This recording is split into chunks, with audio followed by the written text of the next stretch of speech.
Frères et sœurs, en ce temps de carême, nous proposons de vivre une retraite dans la vie chaque mercredi soir.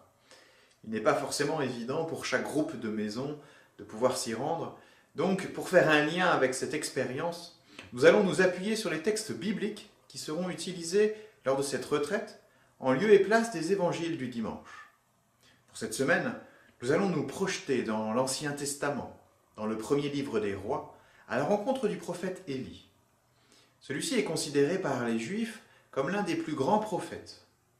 Lorsque dans l'Évangile on s'interroge sur qui est Jésus, certains pensent qu'il est Élie de retour parmi eux. De même, lors de la transfiguration, Jésus s'entretient avec Moïse, celui qui a reçu la loi, et Élie, qui représente les prophètes. Élie vivait en Israël, à une époque où les dieux païens étaient vénérés en concurrence avec l'unique Dieu d'Israël. La reine d'Israël, Jézabel, encourageait ces cultes païens. Lorsque notre récit commence, Élie fuit la colère de Jézabel, qui veut le mettre à mort. Avec ce texte, nous allons nous essayer à un exercice de contemplation de la parole de Dieu, exercice s'appuyant sur la méthode de prière de saint Ignace. Cette méthode consiste à entrer dans la scène décrite et à la vivre en faisant appel à notre imagination et à notre mémoire pour décrire les lieux, à notre sensibilité pour ressentir les émotions, à notre intelligence et notre volonté pour comprendre en quoi cette parole a un lien avec notre vie. Toute notre personne est mobilisée, et ceci dans le but de pouvoir entrer en dialogue avec cette parole de Dieu. Commençons par écouter ce récit une première fois. Le prophète Élie, fuyant l'hostilité de la reine Jézabel, marcha toute une journée dans le désert. Il vint s'asseoir à l'ombre d'un buisson et demanda la mort en disant « Maintenant, Seigneur, c'en est trop, reprends ma vie, je ne vaux pas mieux que mes pères. » Puis il s'étendit sous le buisson et s'endormit. Mais voici qu'un ange le toucha et lui dit « Lève-toi et mange. » Il regarda. Il y avait près de sa tête une galette cuite sur des pierres brûlantes et une cruche d'eau. Il mangea, il but et se rendormit. Une seconde fois, l'ange du Seigneur le toucha et lui dit « Lève-toi et mange, car il est long le chemin qui te reste. » Élie se leva, mangea et but. Puis, fortifié par cette nourriture, il marcha 40 jours et 40 nuits, jusqu'à l'Horeb, la montagne de Dieu. Là, il entra dans une caverne et y passa la nuit. Et voici que la parole du Seigneur lui fut adressée. Il lui dit « Que fais-tu là, Élie » Il répondit « J'éprouve une ardeur jalouse pour toi, Seigneur, Dieu de l'univers. Les fils d'Israël ont abandonné ton alliance, renversé tes autels et tué tes prophètes par l'épée.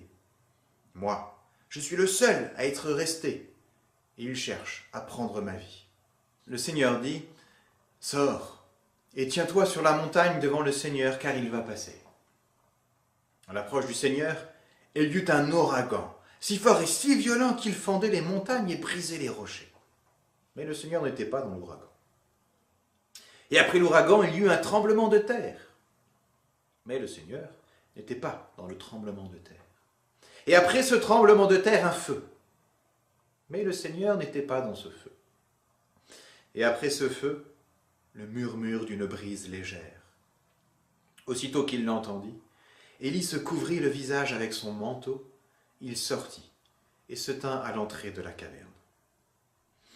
Pour contempler ce texte, prenons le temps de nous arrêter sur chaque élément du récit, en prenant plus de temps là où je suis le plus rejoint, le plus touché par ce qui m'est donné de contempler. On peut s'attarder sur un des personnages, sur des paroles prononcées ou des gestes accomplis.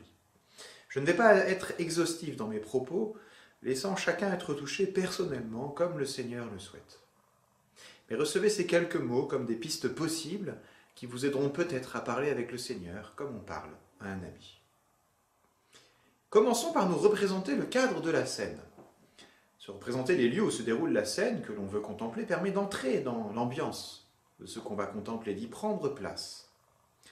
On essaie ainsi, en situant les choses, de se mettre au diapason du climat physique et affectif du passage à méditer. Repérons les lieux. Élie est dans le désert. On peut en ressentir la grandeur, cette immensité de l'espace avec peu de vie à voir, la vue allant pourtant jusqu'à l'horizon, avec cette chaleur sous laquelle Élie marche. Si on a eu la chance d'aller dans le désert en Terre Sainte, on peut faire appel à nos souvenirs pour nous représenter la scène.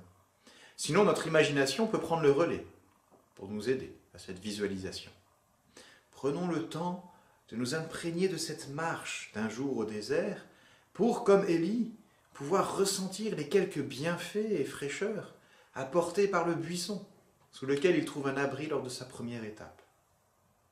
Puis partageons la joie de sentir la douceur de la température lorsqu'il atteint la caverne dans la montagne, après 40 jours de marche dans le désert, alternant les journées chaudes sous un soleil éclatant et les nuits froides sous le ciel étoilé. Après avoir posé le cadre, entrons dans la scène en suivant Élie. Il est dans le désert, fuyant Jézabel. Que ressent-il? Que ressentirions-nous à sa place? Élie a peur pour sa vie. Élie est fatigué. Il souffre de la chaleur, il a mal aux pieds. Il est peut-être porté aussi par une certaine colère de voir le peuple se perdre dans le culte des idoles. Il est dans une profonde détresse. L'ombre de buisson ne lui apporte que peu de réconfort. Il souhaite en finir avec toute sa peine. Ressentons sa profonde lassitude qui l'endort. Peut-être cela fait écho avec notre vie, ou peut-être cela me fait penser à un proche que je sais dans une situation de désespoir. Élie réveillé par un ange, sensation de surprise ou d'étonnement, mais avant tout attitude d'obéissance à l'ordre donné de manger et de boire. Profitons de la bonne odeur de la galette cuite sur des pierres brûlantes, savourons son goût, étanchons notre soif avec l'eau fraîche. Mais Élie se rendort, et l'ange l'éveille de nouveau, lui indiquant de se lever et de repartir après avoir mangé. La nourriture a fortifié Élie. Il repart vaillant, sans trop hésiter, pour 40 jours dans le désert jusqu'à la montagne de Dieu. Marchons avec lui. Pensons à tout ce qui peut bien lui venir à l'esprit pendant son long trajet. Qui a été un ange de ce type pour moi, m'ayant permis dans la vie de me relever et de repartir à un moment de déprime? Comment cela a pu m'aider à me remettre en marche? Ou bien, dans cette visite de l'ange à Élie, je peux changer de point de vue et me mettre à la place de l'ange, et penser alors à telle ou telle personne qui aurait besoin de soutien. Cela peut être pour Dieu une manière de m'appeler et de m'envoyer pour être l'instrument de sa miséricorde. Et arrivons jusqu'à la caverne dans la montagne, lieu de rencontre avec Dieu, lieu où dans sa conversation avec le Seigneur, Élie peut livrer tout ce qu'il a sur le cœur en faisant le point sur sa vie. Est-ce que j'entends le Seigneur me dire « Que fais-tu là » Est-ce que j'arrive à profiter de la prière pour confier au Seigneur ce qui fait ma vie? J'entends dire « Élie, j'éprouve une ardeur jalouse pour toi, Seigneur, Dieu de l'univers. » Qu'est-ce que cela évoque en moi? Qu'est-ce qui résonne? Et moi, qu'est-ce que j'éprouve pour toi, Seigneur? Suis alors cette invitation du Seigneur à le rencontrer car il va passer. Élie attend. Et voilà un ouragan d'une grande violence, suivi d'un tremblement de terre, puis un feu. Ressentons la peur devant ce déchaînement de la nature.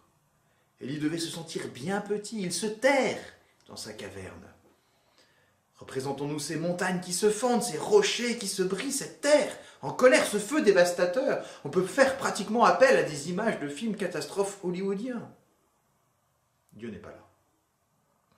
Puis enfin, cette brise légère, ce murmure délicat, créant une atmosphère calme, comme un lever de soleil après une nuit de tempête.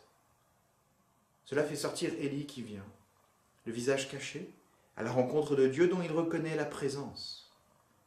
Cette rencontre touche à notre compréhension de Dieu. Le voyons-nous comme une superpuissance dévastatrice, sorte de Dieu à la Zeus, ou l'expérimentons-nous dans cette présence discrète? Et Élie se tient disponible. Et nous? Voilà, frères et sœurs, quelques pistes. Le plus important est d'être attentif à ce qui a du goût pour nous. C'est cela qu'il faut retenir. Car le reste n'est que conseil, surtout pas directive ou prescription. Arrêtez-vous à ce qui vous parle, vous touche, vous donne une lumière pour votre vie, vous ouvre à une grâce à demander.